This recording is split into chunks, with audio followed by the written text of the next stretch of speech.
একজন ব্যক্তি সুন্নতের উপর আমল করছে না, সে কি মানুষকে সুন্নতের দিকে ডাকতে পারবে?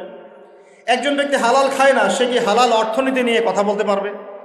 একজন ব্যক্তি জানেই না, বোঝেই না ইসলামিক রাজনীতি কি জিনিস, তার দ্বারা কি আপনি একটা সভ্য রাষ্ট্র পাবেন?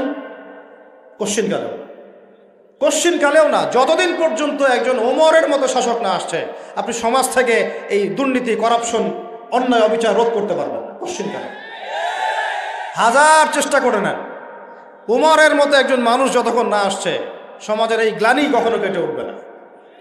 ছোট থেকে ছোট, বড় থেকে বড়, প্রত্যেকটা পদে পদে আমরা অন্যায় করছি, অবিচার করছি। একদম সবজিওয়ালা থেকে শুরু করে উচ্চ পর্যায় পর্যন্ত সবাই 2 নম্বরই করার চেষ্টা করছে। উমর ইবনুল খাত্তাব রাদিয়াল্লাহু আনহুর শাসন ব্যবস্থা পড়ে দেখবেন, এরপরে চিন্তা করবেন যে আমরা কোন জায়গায় আছি আর আমাদের কোন জায়গায় যাওয়া উচিত ছিল। শতাব্দীর পর শতাব্দী চলে গেল, এখন পর্যন্ত আমাদের হুঁশ ফিরছে না। আর কতগুলো মুসলমানের জীবন গেলে আমাদের হুঁশ ফিরবে? যেদিন আমার বাড়িতে বোম পড়বে ওই দিন হুঁশ ফিরবে, যেদিন আমার বাসায় এসে বোমটা পড়বে ওই দিন হুঁশ ফিরবে, চোখ খুলবে আমাদের। একটা একটা করে ওদের এজেন্ডা ওরা বাস্তবায়ন করেছে। ওদের বলতে কাদের বুঝাচ্ছি এটা আপনারা বুঝে নেবেন। সব কথা সব জায়গায় খোলামেলা বলা যাবে না, এটা আপনারাও বুঝতে পারেন। তবে একটা দিকে ইন্ডিকেট করছি আমি, সেটা হলো পশ্চিমা সভ্যতা। কোন সভ্যতা? যারা যারা সরাসরি মদদ দিয়ে এই জারজ ইসরায়েল রাষ্ট্রকে প্রতিষ্ঠা করেছে। এদের একটা এজেন্ডা, তারা পুরো বিশ্বটাকে শাসন করতে চায়, এটা ওদের এজেন্ডা। এই এজেন্ডাটাকে বাস্তবায়ন করার জন্য তারা প্রথমত মুসলমানদের মধ্যে বিভক্তি সৃষ্টি করেছে, তারপরে মুসলমানদেরকে 60-70টা রাষ্ট্রে বিভক্ত করে দিয়েছে, মুসলমানদের খেলাফত ব্যবস্থাকে ধ্বংস করে দিয়েছে, মুসলমানদের অর্থনীতির মধ্যে সুদ চালু করে দিয়েছে। এরপরে সংস্কৃতির অঙ্গনের মধ্যে শিরকের বিষ বাষ্প ঢুকিয়ে দিয়েছে। এরা মুসলমানদের সাথে এমন প্রতারণা করেছে যে মুসলমানরা ওকে যদি বন্ধুরূপে গ্রহণ করে, ওর আর শত্রুর প্রয়োজন নাই। ওরা আরো কি করেছে? ওরা আমাদের শিক্ষা ব্যবস্থাটাকেও ধ্বংস করার চেষ্টা করেছে এবং আস্তে আস্তে সেদিকে তারা সফলও হচ্ছে। এরপরে আমাদের হুঁশ ফিরছে না। আর যখন মুসলমানরা ঈমান, কালিমা এসব চেতনা নিয়ে দাঁড়ানোর চেষ্টা করেছে, যারাই দাঁড়ানোর চেষ্টা করেছে ওই প্রত্যেকটা রাষ্ট্রকে তারা আক্রমণ করেছে। বিশ্বের বুকে তাকিয়ে দেখেন, একটা একটা করে নাম মেনশন করা যাবে।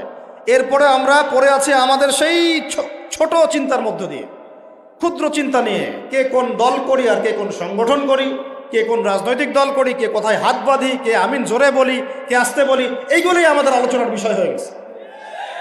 এখন পর্যন্ত বুঝতে পারলাম না যে আমরা সবাই মিলে একটা জাতি, একটা উম্মাহ। আমাদেরকে আল্লাহ দায়িত্ব দিয়েছেন, আল্লাহর জমিনে খেলাফতের দায়িত্ব।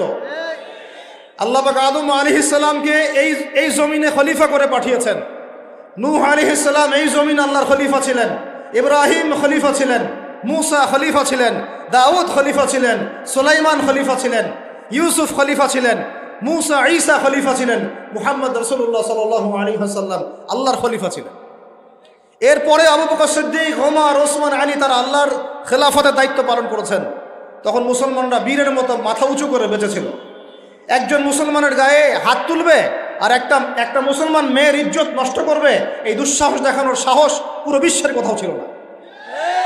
আর আজকে আমাদের চোখের সামনে হাজার হাজার মুসলমানকে মেরে ফেললেও একটা টু শব্দ করার কোনো সুযোগ নেই আমাদের।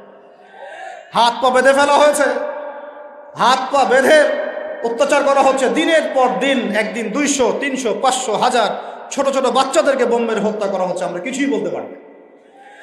যারা এগুলোর পক্ষে কথা বলে তাদেরকে সমাজে বিতর্কিত করা হচ্ছে এবং দাড়িটুপিওয়ালা কিছু মানুষ, তথাকথিত দাড়িটুপিওয়ালা কিছু মানুষ এই মানুষগুলোকে বিতর্কিত করার দায়িত্ব নিয়ে নিয়েছে। আমাদের গোপন কোনো এজেন্ডা নাই, আমাদের এজেন্ডা একদম স্পষ্ট, সেটা হলো বাইতুল মুকাদ্দাস আমরা জয় করবো ইনশাআল্লাহ। এবং আমাদের কারোর সাথে কোনো শত্রুতা নাই। আমাদের সবাই মিলে আমরা যারা আছি, আমাদের প্রশাসন, আমাদের সরকার, আমাদের আম জনতা, আমাদের মা, আমাদের বোন, আমাদের ভাই, সবাই আমরা এক উম্মাহ ইনশাআল্লাহ। আমরা সবাই মুসলমান, এটাই আমাদের পরিচয়। বাস এর ভিতরে কিছু মুনাফিক ঢুকে গেছে, ওদেরকে আপনারা সাইজ করবেন ইনশাআল্লাহ। আগে ইলম অর্জন করেন, বিশ্বের প্রেক্ষাপট বোঝার চেষ্টা করেন। আল্লাহ রাব্বুল আলামিন আমাদেরকে মহান দায়িত্ব দিয়ে পাঠিয়েছেন। এই দুনিয়াতে আমরা এই দাসত্বের শৃঙ্খলে আবদ্ধ হতে আসি নাই, আমরা মাথা উঁচু করে শাসন করতে এসেছি। ইনশাআল্লাহ তাআলা এই বাইতুল মুকাদ্দাস আমরা জয় করবই করবো ইনশাআল্লাহ। প্রত্যেকটা আলোচনায়, প্রত্যেকটা খুতবায়, প্রত্যেকটা মিম্বরে, প্রত্যেকটা বইয়ে, প্রত্যেকটা লেকচারে, এমনকি আমাদের চায়ের আসরগুলো থেকে শুরু করে পার্লামেন্ট পর্যন্ত বাইতুল মুকাদ্দাস নিয়ে আলোচনা করতে হবে ইনশাআল্লাহ। আমরা আমাদের জান, মাল, সময়, শ্রম যা আছে কিছু যদি না করতে পারি, অন্তত আমাদের সমর্থন দিয়ে আমরা মাজলুম ভাইদের পাশে থাকবো ইনশাআল্লাহ।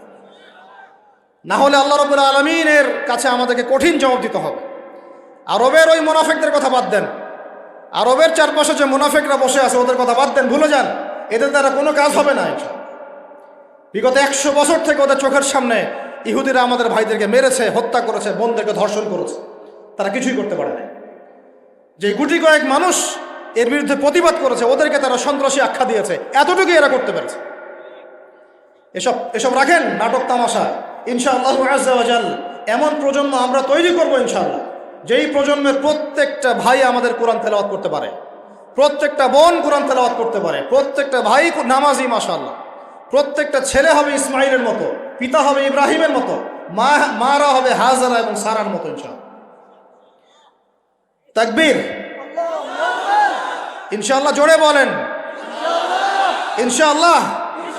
আমরা এমন প্রজন্ম গড়ব ইনশাআল্লাহ, যে প্রজন্মের এক একটা ছেলে হবে ইসমাইলের মতো, এক একটা পিতা হবে ইব্রাহিমের মতো, এক একটা মা বোন হবে হাজারার মতো ইনশাআল্লাহ, সারা আলাইহিস সালামের মতো। আপনি 10টা বাচ্চা না নিয়ে একটা বাচ্চা নেন, ওই একটা বাচ্চাকে আপনি খালিদের মতো বড় করেন। একটা মেয়ে আপনি মানুষ করেন আয়েশা রাদিয়াল্লাহু আনহার মতো। একটা স্ত্রী নেন, আপনি একটা স্ত্রীকে আপনি খাদিজার মতো বানান ইনশাআল্লাহ। একটা প্রজন্ম আমাদেরকে গড়ে দেন। একজন দায়ী, একজন বক্তা, একজন আলেম, 10 জন আলেম, একটা সরকার কিচ্ছু করতে পারবে না যতক্ষণ না আপনারা পরিবর্তন হচ্ছেন। আপনাদেরকে পরিবর্তন হতে হবে।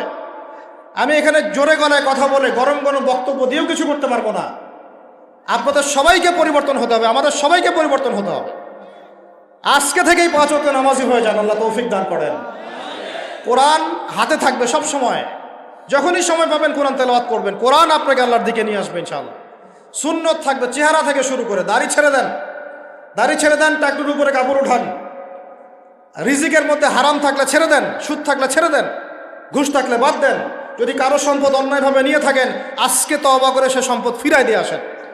লজ্জার কিচ্ছু নাই, গিয়ে বলবেন ভাই আমি ভুল করেছিলাম, বুঝি নাই, জানি নাই, তোমার সম্পদ অন্যায়ভাবে নিয়েছে, ভাই তুমি নিয়ে নাও। আপনার মর্যাদা আল্লাহ বাড়াই দিবে ইনশাআল্লাহ। আল্লাহ আপনাকে আসমান থেকে বেহিসাব রিজিক দেবে ইনশাআল্লাহ। যে বোন পর্দা করছো না, আজকেই পর্দা ধরো ইনশাআল্লাহ। যারা পরিবারের প্রতি শিথিল, পরিবারের প্রতি কঠোর হন, আপনার সন্তানের প্রতি কঠোর হন, ভাইয়ের প্রতি কঠোর হন। দেখেন আপনার ভাই গোপনে জেনা করছে কিনা, মেয়েটা গোপনে জেনা করছে কিনা। এই ফ্রি মিক্সিং ত্যাগ করেন, ফ্রি মিক্সিং এর সংস্কৃতি ত্যাগ করেন, মোবাইলের সেলফির সংস্কৃতি ত্যাগ করেন, শোডাউন, আইওয়াশ এগুলো বন্ধ করেন, কিছু করার চেষ্টা করেন আল্লাহর জন্য। আল্লাহ পাক সবাইকে তৌফিক দান করেন। যারা আমরা মাদ্রাসায় পড়ি, আমরা যারা মাদ্রাসায় টুকটাক যাওয়া আসা করি, আমাদের জীবনের উদ্দেশ্য যেন এমন না হয় যে একটা ইমামতি হলেই বাস কাম খালাস। না, একটা ইমামতির জন্য আল্লাহ আপনাকে সৃষ্টি করেন নাই। একটা বই লিখেছি বাস অনেক কিছু হয়ে গেছে, একটা মাদ্রাসা প্রতিষ্ঠা করেছি বাস অনেক কিছু করে ফেলেছি, এমনভাবে কখনো চিন্তা করবেন না। স্বপ্ন বড় করেন, লম্বা স্বপ্ন দেখেন, দীর্ঘ স্বপ্ন দেখেন, বাইতুল মুকাদ্দাস পর্যন্ত স্বপ্ন নিয়ে যান, আল্লাহ তৌফিক দান করেন। আর আমরা কোনো বিচ্ছিন্ন জনগোষ্ঠী না, আমরা একা একা কখনো আইন হাতে তুলে নিব না, ঠিক আছে? আমরা একটা পুরো জাতি করবো ইনশাআল্লাহ, ওই জাতিগতভাবে আমরা এগিয়ে যাবো ইনশাআল্লাহ। আল্লাহ পাক আমাদের প্রশাসনকে হেদায়েত দেন, সরকারকে হেদায়েত দেন, আম জনগণকে হেদায়েত দেন, মা বোনদেরকে হেদায়েত দেন, যুবক ভাইদেরকে হেদায়েত দেন। আর আমাদের এক একটা বাচ্চাকে আমরা আবু উবাইদার মতো বড় করবো ইনশাআল্লাহ, ইনশাআল্লাহু আযজা ওয়া জাল। আল্লাহ রাব্বুল আলামিন আমাদেরকে বলছেন ওয়াল আসর, হে মুমিনরা সময়ের কসম করে বলছি, আমি আল্লাহ সময়ের কসম করে বলছি। সময়ের কসম কি বুঝি ভাই? সময় আমাদের জীবনের সবচেয়ে ইম্পর্টেন্ট জিনিস। আল্লাহ পাক অহেতুক কোনো বিষয় শপথ করবেন না তো। আল্লাহ পাক যখন কোনো কিছুর কসম করেন, সবচেয়ে শ্রেষ্ঠ বিষয়ের কসম করেন। তাহলে আমাদের জীবনের সবচেয়ে শ্রেষ্ঠ বিষয় কি? আরো জোরে বলেন। এই সময়টা আপনি একটু ঠান্ডা মাথায় বাসায় গিয়ে চিন্তা করেন। আজকে আদনান ভাই ওয়াজ করে গেছে, আমি একটু চিন্তা করি, আপনার আমার হায়াত সর্বোচ্চ হয়তো 60-70 বছর, আরো হয়তো আল্লাহ বাড়াই দিলে 100 বছর, এর বেশি গড়াইও আমাদের নাই, আছে? এখন আপনার বয়স কত? কারো 20, 25, 30, 40, 50, ঠিক না ঠিক? এখন আপনি বাসায় গিয়ে চিন্তা করে দেখেন, যদি আমাদের হায়াত হয় 60 বছর, আল্লাহ আমাদেরকে যেন দীর্ঘ নেক হায়াত দারাজ করে না, আমিন। আমাদের ভাইদেরকে, বোনদেরকে, ওলামায়ে কেরামকে, আমাদের নেতাদেরকে, সবাইকে আল্লাহ পাক দীর্ঘ নেক হায়াত দারাজ করেন। এখন কথা হচ্ছে, যদি ধরে নেই যে আমাদের হায়াত 60 বছর, আপনার আমার বয়স থেকে কিন্তু 30, 40, 50 বছর অলরেডি চলে গেছে।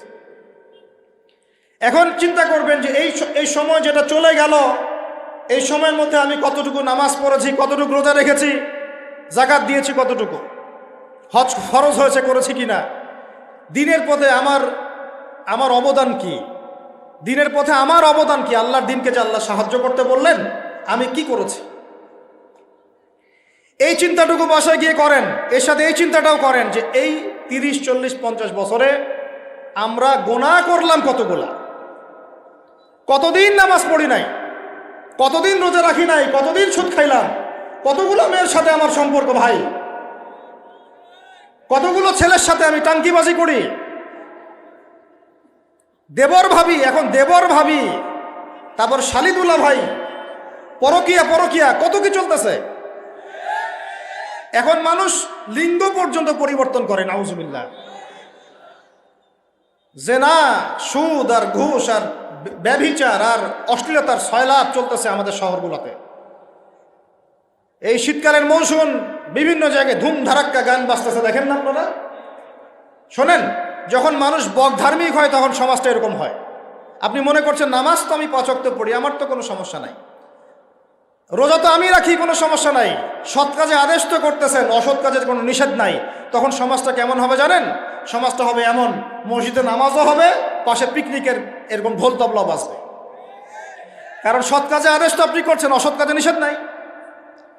সমাজ পরিবর্তন হবে তখনই যখন সৎ কাজের আদেশের সাথে সাথে বলেন অসৎ কাজে নিষেধও থাকবে।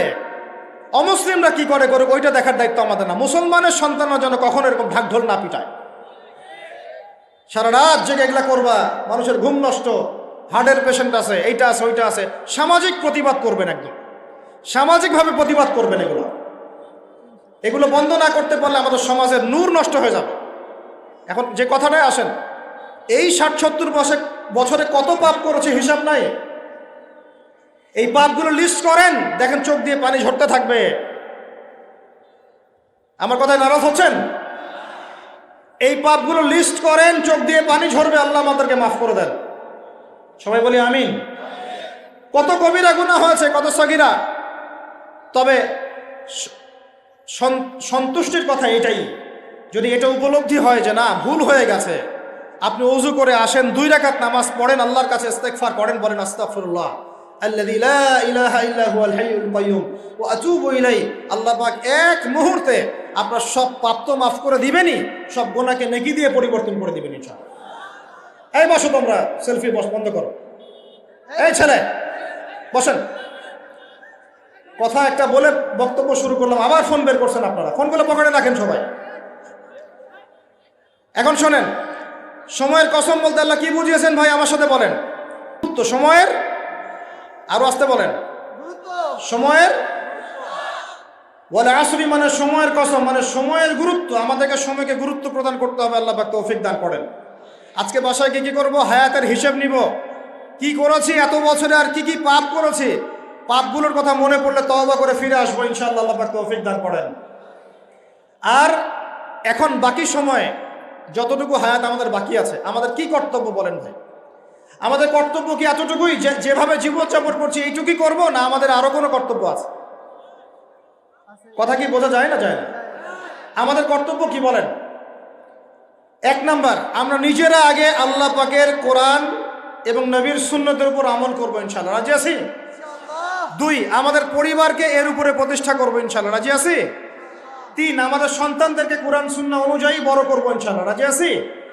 4, আমাদের অর্থনীতি হবে হালাল কোরআন সুন্নাহ ভিত্তিক। রাজি আছি? 5, আমাদের শিক্ষা হবে কোরআন সুন্নাহ ভিত্তিক। রাজি আছেন? আমাদের সামাজিক যে সিস্টেম এটা হবে কোরআন সুন্নাহ ভিত্তিক। রাজি আছেন? এর উপরে আমি গেলাম না। সমাজ পরিবর্তন হলে উপরটা এমনি পরিবর্তন হয়ে যাবে ইনশাআল্লাহ, অটোমেটিক্যালি। ওয়াল আসরি, সময়ের কসম, আরেকটা বিষয়, সময়ের কসম বলতে আল্লাহ পাক এটাও বুঝিয়েছেন, একটু অতীতের দিকে তাকায় দেখেন। কোন দিকে? অতীতের দিকে, পাস্টের দিকে তাকান, অতীতের দিকে তাকান। যুগ যুগ ধরে একটা সুন্নতের দিকে আপনি তাকান, যে পৃথিবীর শুরু থেকে কিয়ামত পর্যন্ত আল্লাহ পাকের একটা সুন্নত আছে। আল্লাহর সুন্নত কি? আল্লাহর সুন্নত এটা, প্রত্যেক যুগে যুগে যে বা যারাই আল্লাহর বিধান মেনে চলেছে, আল্লাহ পাক তাদেরকে দুনিয়াতেও সমৃদ্ধি দিয়েছেন, পরকালেও জান্নাত দিয়েছেন। সুবহানাল্লাহ। আর দুনিয়াতে প্রত্যেক যুগে যুগে যে বা যারাই আল্লাহর বিধান মানে নাই, রাসূলের বিধান মানে নাই, আল্লাহ দুনিয়াতে লাঞ্ছিত করেছেন, পরকালে জাহান্নাম দিয়েছেন। বলেন নাউজুবিল্লাহ। আমার কথা বুঝতে পারলেন ভাই? আরো একবার রিপিট করছি, আল্লাহর সুন্নত কি? আল্লাহর সুন্নত হচ্ছে প্রত্যেক যুগে যুগে যে বা যারাই আল্লাহ এবং তার রাসূলের বিধান মেনে চলেছে, আল্লাহ দুনিয়াতেও সুখী করেছেন, পরকালেও জান্নাত দিয়েছেন। প্রত্যেক যুগে যুগে যে বা যারাই দুনিয়াতে আল্লাহ এবং তার রাসূলের বিধান মেনে চলে নাই, দুনিয়াতেও লাঞ্ছনা, পরকালেও বলেন লাঞ্ছনা। এখন একটা এক্সাম্পল দেই, নূহ আলাইহিস সালামের যুগ দেখেন, যারা আল্লাহর বিধান মেনেছে আল্লাহ নাজাত দিয়েছেন, মানে নাই ডুবিয়ে মেরেছেন। ঠিক আছে কথা? মূসার যুগ দেখেন আলাইহিস সালাম, আল্লাহর বিধান মেনেছে, বনু ইসরাইলকে নাজাত দিয়েছেন, মানে নাই ফেরাউনকে ডুবায় মেরেছেন। দেখেন আপনি শুআয়বের কওমকে দেখেন, শুআয়ব আলাইহিস সালামের কওম, কওমে মাদিয়ান, আল্লাহর বিধান মেনেছে, যারা আল্লাহ পাক নাজাত দিয়েছেন, মানে নাই ভূমিকম্প দিয়ে ধ্বংস করেছে। কওমে লূত, কিছু মানুষ বিধান মেনেছে, আল্লাহ নাজাত দিয়েছেন, মানে নাই, আল্লাহ রব্বুল আলামিন লূত আলাইহিস সালামের কওমকে একদম আসমানে উঠিয়ে পাথর নিক্ষেপ করে খেতলা করে আবার উল্টা দিকে দাফন করে দিয়েছেন। নাউজুবিল্লাহ। এদের পাপ ছিল, ওটা সমকামী ছিল, সমকামী, যে সমকামিতা এখন ছড়িয়ে পড়ছে আপনাদের মধ্যে। নাউজুবিল্লাহ। আল্লাহ পাক আমাদেরকে হেফাজত করেন। একইভাবে নবী সাল্লাল্লাহু আলাইহি ওয়াসাল্লামের যুগ তাকান, এই যে আবু জেহেল, আবু লাহাব, উতবা, শাইবা, রাবিআ, এরা আল্লাহর বিধান মানে নাই, আল্লাহ ধ্বংস করেছেন। আবু বকর, ওমর, ওসমান, আলী রাদিয়াল্লাহু আনহু আজমাইন, তারা মেনেছেন, আল্লাহ দুনিয়াতে সমৃদ্ধি দিয়েছেন, পরকালে জান্নাত। বুঝাতে পারলাম কি ভাই? বলে আসরি মানে কি বুঝাতে পারলাম? আল্লাহ পাক এই সময়ের কসম করে বলছেন, হে মানুষ শোনো, ইন্নাল ইনসানা লাফি খুসর, সমস্ত মানুষই ক্ষতির মধ্যে আছে। বলেন নাউজুবিল্লাহ। এখানে আল্লাহ পাক একদম আমভাবে সবাইকে বলছেন, সবাই ক্ষতির মধ্যে আছে। মানুষের ক্ষতি কয় প্রকার? আমার সাথে বলেন, মানুষের ক্ষতি দুই প্রকার। কয় প্রকার? মানুষের ক্ষতি কয় প্রকার? এক, ইহকালীন ক্ষতি, দুই, পরকালীন ক্ষতি। এক, ইহকালীন ক্ষতি, দুই, পরকালীন ক্ষতি। ইহকালীন ক্ষতি কি? ইহকালীন ক্ষতি হচ্ছে সূরাতুল রুমের এই আয়াতটা। আল্লাহ পাক বলছেন, বা'দা আউযু বিল্লাহি মিনাশ শাইতানির রাজীম, যাহারাল ফাসাদু ফিল বাররি ওয়াল বাহরি বিমা কাসাবাত আইদিন নাস।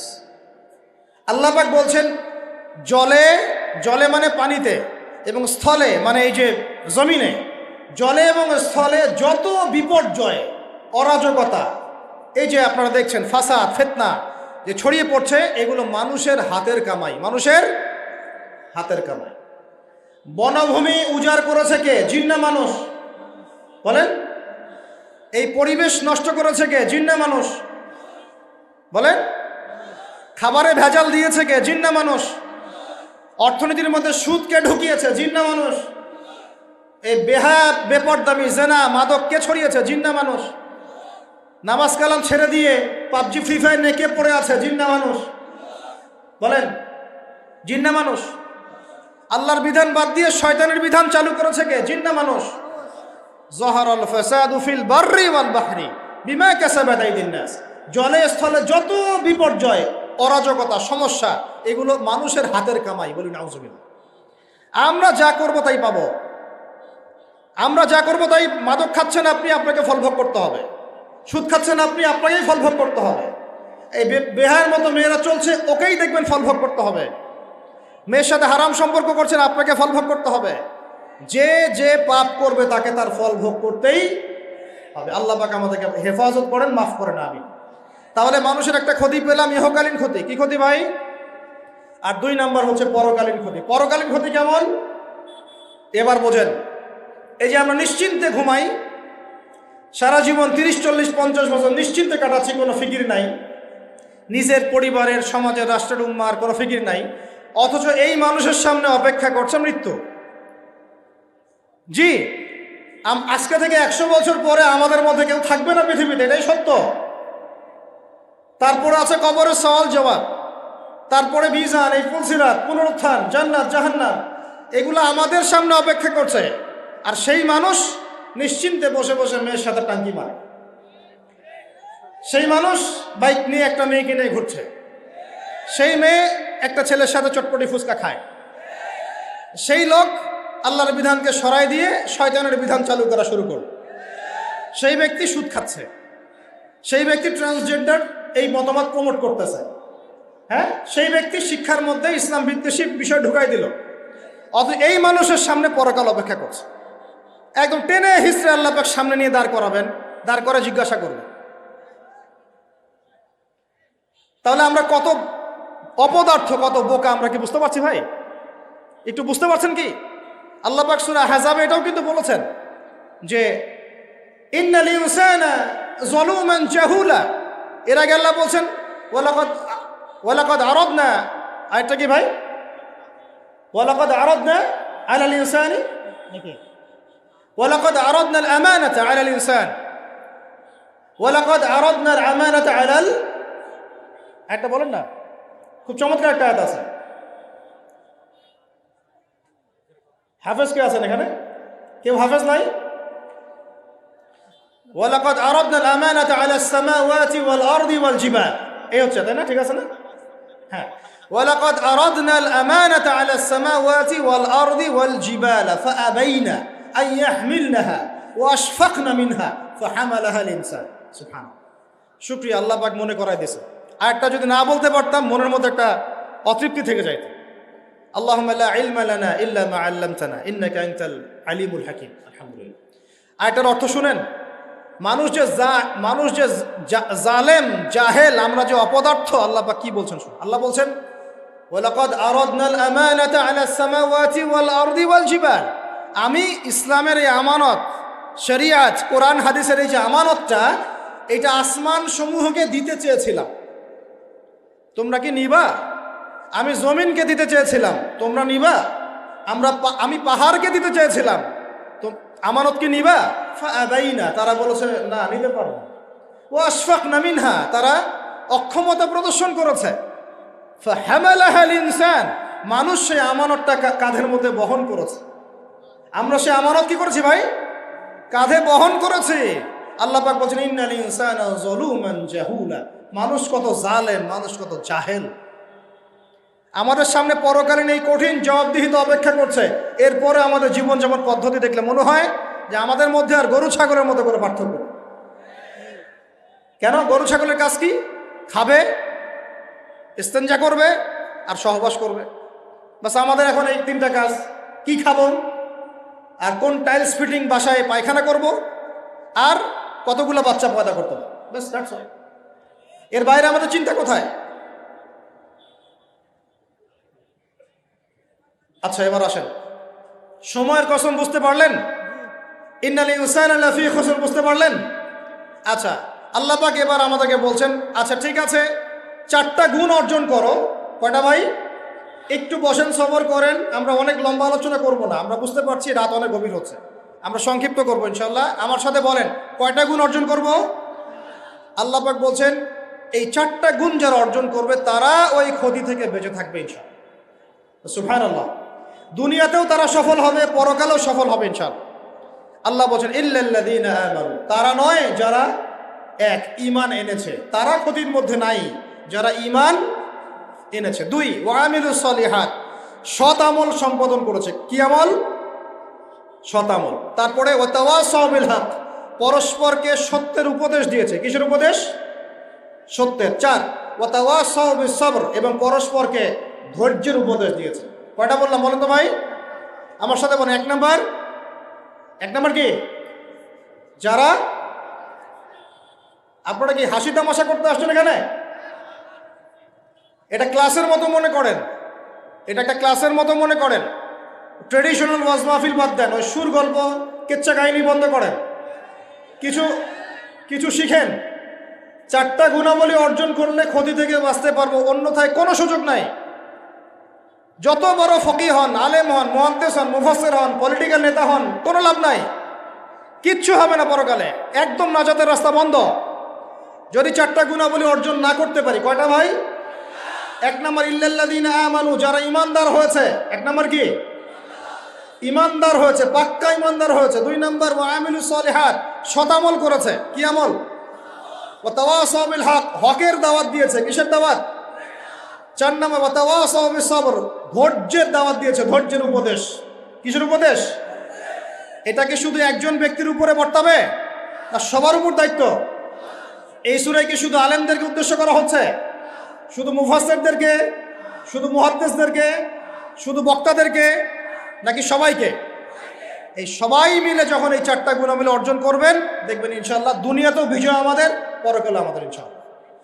এবার একটু ব্যাখ্যা করে সংক্ষিপ্ত করে, ঈমান মানে কি? ঈমান অর্থ কি? বিশ্বাস। ঈমানের পিলার কয়টা? ঈমানের স্তম্ভ পিলার কয়টা? বলেন 6টা। কয়টা? আমার সাথে বলেন কয়টা? এক নম্বর আল্লাহ বিশ্বাস। কোথায় বিশ্বাস? এক আল্লাহ বিশ্বাস, আল্লাহ ছাড়া কোনো মাবুদ নাই। এবং আল্লাহর তাওহীদে বিশ্বাস, শিরক থেকে দূরে থাকা। দুই, আল্লাহ পাকের মালায়েকা ফেরেশতা মণ্ডলীতে বিশ্বাস।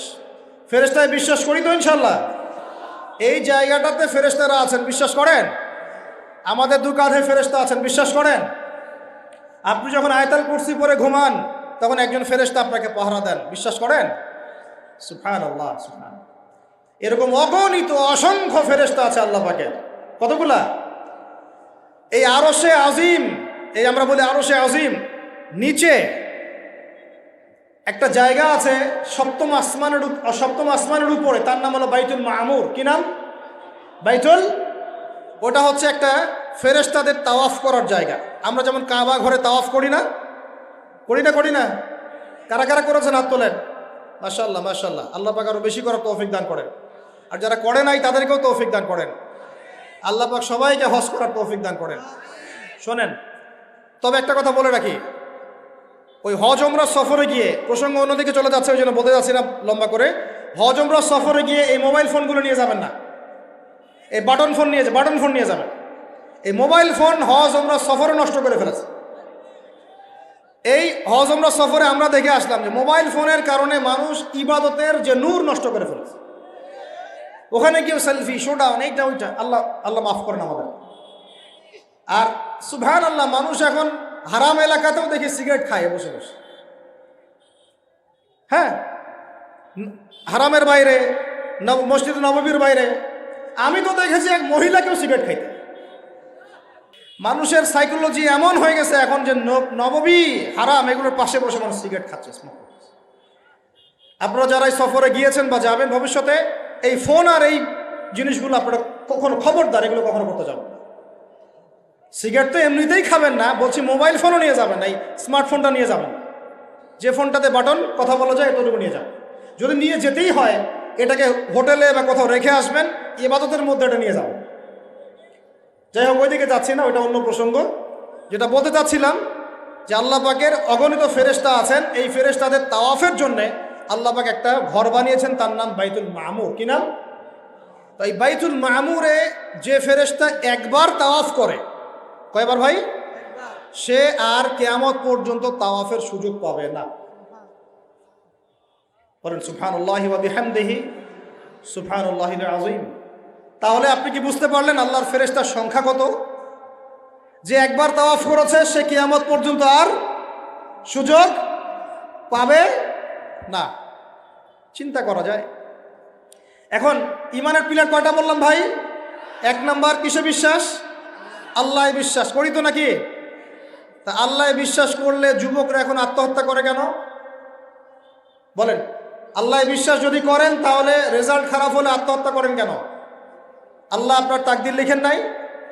আল্লাহ বিশ্বাস করলে আপনি চাকরি পাচ্ছেন না, হতাশ কেন? আল্লাহ যদি বিশ্বাস করবেনই, তাহলে আপনি মেয়ের পিছনে জীবন নষ্ট করছেন কেন? আল্লাহতে যদি বিশ্বাস থাকেই, তাহলে নামাজ নাই কেন? আল্লাহ যদি বিশ্বাস করেনি, আলহামদুলিল্লাহ, তাহলে যাকাত দেন না কেন? তাহলে দিনের জন্য কোনো ফিকির নাই কেন? দিনই এলেম অর্জন কেন করেন না? কেন কোরআন তেলাওয়াত করা শেখেন না? কথাগুলো কি কষ্ট পাচ্ছেন? একটু পান, আমি দোয়া করি একটু যেন আপনি কষ্ট পান।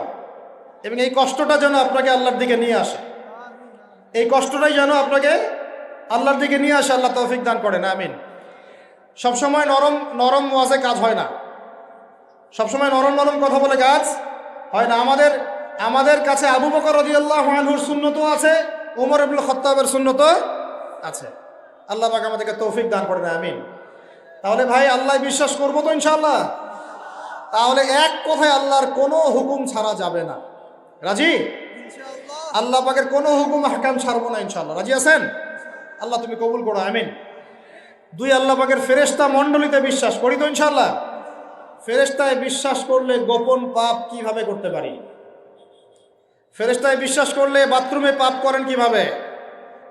ফোনের মধ্যে পাপ করেন কিভাবে? গোপনে মেয়ের সাথে পাপ করেন কিভাবে? গোপনে গোপনে পরকিয়া করেন কিভাবে? যদি আল্লাহকে আমরা আল্লাহর ফেরেশতার বিশ্বাস থাকেই, তাহলে আমাদের এই ফেরেশতারা লিখছে না সব কিছু? লিখছে না? আল্লাহ পাক আমাদেরকে বিশ্বাস করার মতো করার তৌফিক দান করেন। হাদিসে জিবরিল সহিহ মুসলিমে আছে এবং মিশকাতে আছে। হাদিসে জিবরিলের মধ্যে নবী সাল্লাল্লাহু আলাইহি ওয়াসাল্লাম বলেছেন, আনতা আবুদাল্লাহা কাআন্নাকা তারাহ ফাইন লাম তাকুন তারাহু ফাইন্নাহু ইয়ারাক। শোনো মুসলমানরা, তুমি এমনভাবে আল্লাহর ইবাদত করো যেন তুমি আল্লাহকে দেখছো, আর যদি তুমি আল্লাহকে দেখতে না পারো তাহলে জেনে রাখবা আল্লাহ তোমাকে দেখছেন। এই বিশ্বাসটার নাম হলো ইহসান। কি নাম? ইহসান। এই ইহসানের সাথে ইবাদত করলে আমাদের মধ্যে সবসময় আল্লাহ কনসিয়াসনেস থাকবে, আল্লাহর ফেরেশতারা লিখছেন, আল্লাহ দেখছেন। অতএব প্রকাশ্য গোপনে আমার দ্বারা পাপ করা সম্ভব না। এরপরে পাপ হতে পারে কি না? হতে পারে না? পারে না? যদি পাপ হয়ে যায় কি করবেন? হতাশ হয়ে যাবেন না। যতবার পাপ হবে 2 রাকাত নামাজ, যতবার পাপ হবে ওযু করে 2 রাকাত নামাজ, ইনশাআল্লাহ আল্লাহ পাক পাপ মাফ করে দেবেন। তাই বলে আল্লাহ পাকের এই দয়ার সুযোগ নিয়ে পাপ করতেই থাকবেন এমন না। দয়ার সুযোগ নিয়ে পাপ করতেই থাকবেন এমনটা নয়। আল্লাহ পাক যেমন গফুর রহিম, আল্লাহ পাক তেমনি শাদীদুল ইকাব। আল্লাহ পাক যেমন রহমান রহিম, পরম করুণাময় অসীম দয়ালু, আল্লাহ পাক তেমনি কঠিন শাস্তিদাতাও বটে। ঠিক আছে? 2 নম্বর পিলার মালায়েকায় বিশ্বাস। 3 নম্বর ওয়া কুতুবিহি, আল্লাহ পাকের সমস্ত আসমানি কিতাবে বিশ্বাস করব। রাজি আছি তো ইনশাআল্লাহ? তাহলে কোরআন পড়া শিখবো তো ইনশাআল্লাহ? তেলাওয়াত, আরবি ভাষা, আরবি ব্যাকরণ, তাফসীর এতটুকু শিখতে হবে। আল্লাহ পাক তৌফিক দান করেন। ওয়া রুসুলিহি, আল্লাহ পাকের সমস্ত রাসূলে বিশ্বাস করব তো ইনশাআল্লাহ? আমরা কি শুধু নবী মুহাম্মদকে বিশ্বাস করি সাল্লাল্লাহু আলাইহি ওয়াসাল্লাম, না সমস্ত রাসূলকে বিশ্বাস করি? বলেন, কনসেপ্ট ক্লিয়ার করেন। আচ্ছা, আরেকটা কথা, আমাদের নবীজির পরে কি আরো নবী আসতে পারে? তো অনেক মানুষে বলছে যে গোলাম আহমেদ কাদিয়ানীও নবী। বাংলাদেশে যে এগুলোর সংখ্যা দিন দিন বাড়ছে, তা আমাদের কোনো ভূমিকা নাই কেন? আমাদের কি মনে হয় যে আল্লাহ পাক আমাদেরকে ধরবে না? শোনেন, যাদের প্রত্যক্ষ মদতে আর পৃষ্ঠপোষকতায় বাংলার মাটিতে এগুলো ছড়াচ্ছে, আল্লাহ পাক এক একজন জালেমের কঠিন হিসাব নেবেন। আর আমরা তো অজ্ঞ হলাম কিভাবে? ঈসাই মুসলিম আবার কি? মুসলমানদের মধ্যে কোনো ঈসাই মুসলিম বলে কোনো শব্দ নাই। আমাদের কালিমা স্পষ্ট, লা ইলাহা ইল্লাল্লাহ, আল্লাহ ছাড়া কোনো মাবুদ নাই, মুহাম্মাদুর রাসূলুল্লাহ, মুহাম্মদ সাল্লাল্লাহু আলাইহি ওয়াসাল্লাম আল্লাহ পাকের সর্বশেষ নবী।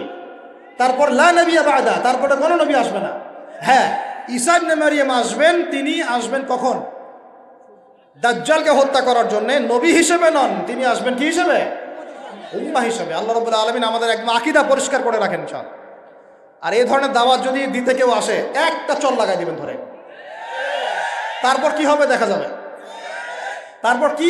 যাবে। একদম কষে থাপ্পড় লাগাই দিবেন একটা। মুহাম্মদ সাল্লাল্লাহু আলাইহি ওয়াসাল্লামের উম্মত হয়ে থাকলে এদেরকে একদম সুযোগ দিবেন না আপনি। আমার নবীর পরেও নবী আসবে এমন মতবাদ প্রচার করতেছেন, নাউযুবিল্লাহ। ওলামায়ে কেরাম বাংলার জমিনে থাকতে এটা কখনো সম্ভব হবে না ইনশাআল্লাহ।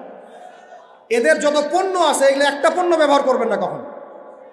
লিস্ট করে দেখবেন কোন কোন পণ্য এদের। আমি এগুলো বলতে চাচ্ছি না পাবলিকলি। সচেতন হন, ইমান কোন দিক দিয়ে বের হয়ে চলে গেল, আল্লাহ পাক আমাদেরকে মাফ করেন। নবীজি এই যুগের কথাই বলছিলেন সম্ভবত, যে ইউসবিহুর রাজুলু মুমিনান ওয়া ইউমসি কাফিরান, একজন ব্যক্তি সকাল করবে মুমিন অবস্থায়, সন্ধ্যা হবে কাফের অবস্থায়। আস্তাগফিরুল্লাহ। ওয়ায়ুমসি মুমিনান ওয়ায়ুসবিহু কাফিরান, সন্ধ্যা করবে মুমিন অবস্থায়, সকাল হতে হতে কাফের হবে। ইয়াবিউর রাজুলু দীনাহু লিআরদিদ দুনিয়া, দুনিয়ার সামান্য স্বার্থে মানুষ তার দিনকে বিক্রি করে দিবে। বাংলার গ্রামে গ্রামে এখন এই যে খ্রিস্টান মিশনারিদের তৎপরতা দেখা যাচ্ছে। মানুষকে, মুসলমানদেরকে খ্রিস্টান বানানো হচ্ছে টাকার প্রলোভন দিয়ে, চিকিৎসা সেবার প্রলোভন দিয়ে। আপনারা কি দেখেও না দেখার ভান করছেন, শুনেও না শোনার ভান করছেন? যাদের প্রত্যক্ষ মদত এগুলো হচ্ছে, আল্লাহ পাকের কাছে জবাব দেওয়ার জন্য প্রস্তুত হয়ে যান আপনারা। দুনিয়াতে হয়তো কিছু হবে না, কেউ কিছু করতে পারবে না, কিন্তু কাল কিয়ামতে কে ছাড়ে আপনাকে তাই দেখে নিব আমরা। বিশ্বাস করেন, ওমর রাদিয়াল্লাহু আনহু বলছেন, এই যে কোরআন হাতে নিয়ে বলছি আমি, ওমর ইবনুল খাত্তাব রাদিয়াল্লাহু আনহু একদিন তার উটের ময়লা পরিষ্কার করছেন, যখন তিনি পুরো অর্ধেক বিশ্বের খলিফা উটের ময়লা পরিষ্কার করছেন। আলী ইবনে আবি তালেব এসে বলছেন যে, ইয়া আমিরুল মুমিনিন, আপনি আপনার পরবর্তী খলিফাদের উপরে কত কঠিন বোঝা চাপায় দিচ্ছেন। এত কিছু করার পরে নিজে উটের বোঝাও, উটের ময়লা পরিষ্কার করছেন, আমাদের জন্য এত কঠিন করে দিলেন খেলাফতের দায়িত্ব। তখন ওমর ইবনুল খাত্তাব বলছেন, এই কথাটা শোনেন, তিনি বলছেন যে যে আমাকে উচ্চ প্রশংসায় ভাসিও না, ইয়া আবুল হাসান। আবুল হাসান হচ্ছে আলী রাদিয়াল্লাহু আনহুর নাম। হে আলী, আমাকে উচ্চ প্রশংসায় ভাসিও না। আমি ভয় করি ইরাক তো তখন মুসলমানদের আওতায় আছে, ইরাকের ফোরাত নদীর কিনারায় যদি কোনো ছাগলের বাচ্চাও না খেয়ে মারা যায়, আমি ওমর ভয় করি কাল কিয়ামতের মাঠে আল্লাহ আমাকে এর জন্য জবাবদিহি করাবে। কি বুঝলেন? ওই যুগ আর এই যুগ লা ইয়াস্তামিআন, এটা কখনো একসাথে মিলবে না। এগুলা জাদুঘরে চলে গেছে এখন।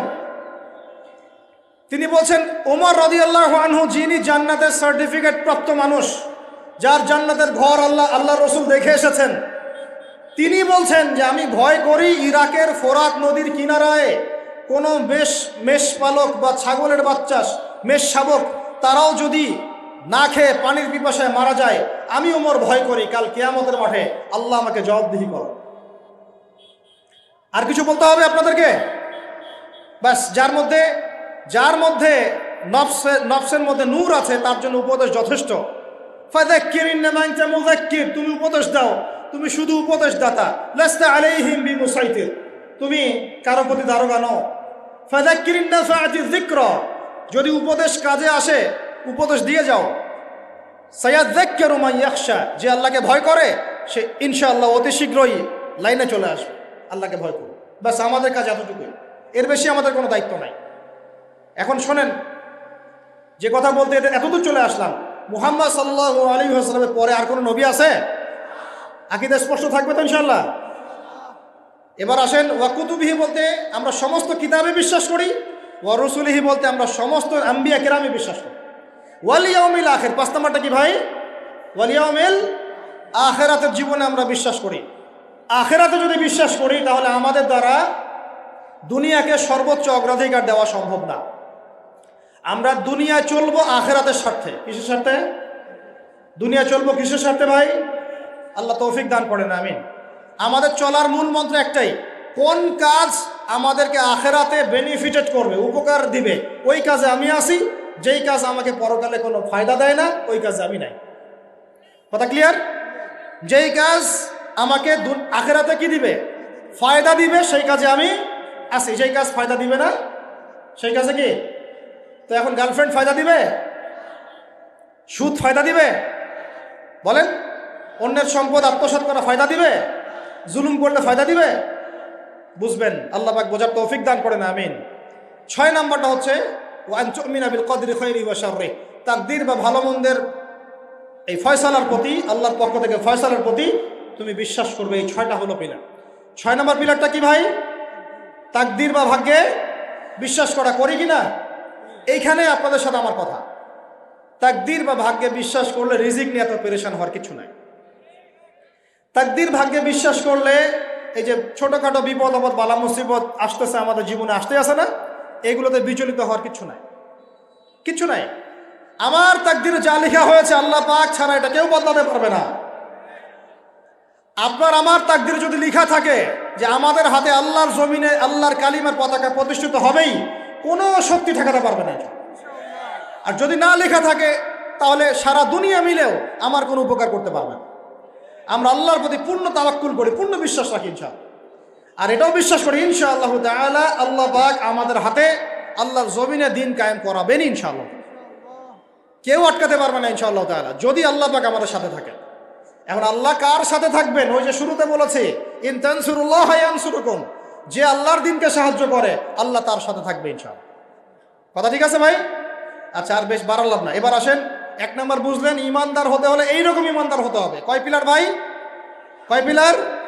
এক নম্বর বলেন আল্লাহ বিশ্বাস, 2 নম্বর ফেরেশতায় বিশ্বাস, 3 নম্বর হ্যাঁ আসমানি কিতাব সমূহ, 4 নম্বর নবী রসুলগণ, 5 নম্বর পরকাল, 6 নম্বর মুখস্থ থাকবে ইনশাল্লাহ। এই 6টা পিলারকে 3টা কাজ করবেন। কয়টা কাজ? 1, তাসদীক বিল জিনান, এই যে কলব হৃদয় আছে, হৃদয় থেকে বিশ্বাস করা। বিশ্বাস করি আমরা, হৃদয় থেকে বিশ্বাস করি তো ইনশাআল্লাহ। ওয়াল ইকরার বিল লিসান, মুখে স্বীকৃতি দিবেন। মুখে কি দিবেন? স্বীকৃতি দিচ্ছি কিনা। আর 3 নাম্বার হচ্ছে ওয়াল আমালু বিল আরকান, কাজে প্রমাণ করা, কাজে বাস্তবায়ন। এখন যদি কেউ বলে আমি ইমানদার, নামাজ পড়ে না, কাজে বাস্তবায়ন হলো? ইমান আমার খুব পাকাপোক্ত, যাকাত দেই না, হবে? বছর বছর হজ উমরা করেন, এদিকে মানুষের সম্পদ আত্মসাৎ করতেছেন, হবে? ব্যাস, এই কথা ক্লিয়ার বোঝা যাচ্ছে কি? আল্লাহ পাক আমাদের সবাইকে তৌফিক দান করেন। এই ইমান যদি থাকে ইনশাআল্লাহ দুনিয়া সফল, পরকালে সফল। 2, ওয়া আমিলুস সলিহাত, আমলে সলেহ মানে কি? এক কথায় বোঝেন, এক কথায় বোঝেন। আমলে সলেহ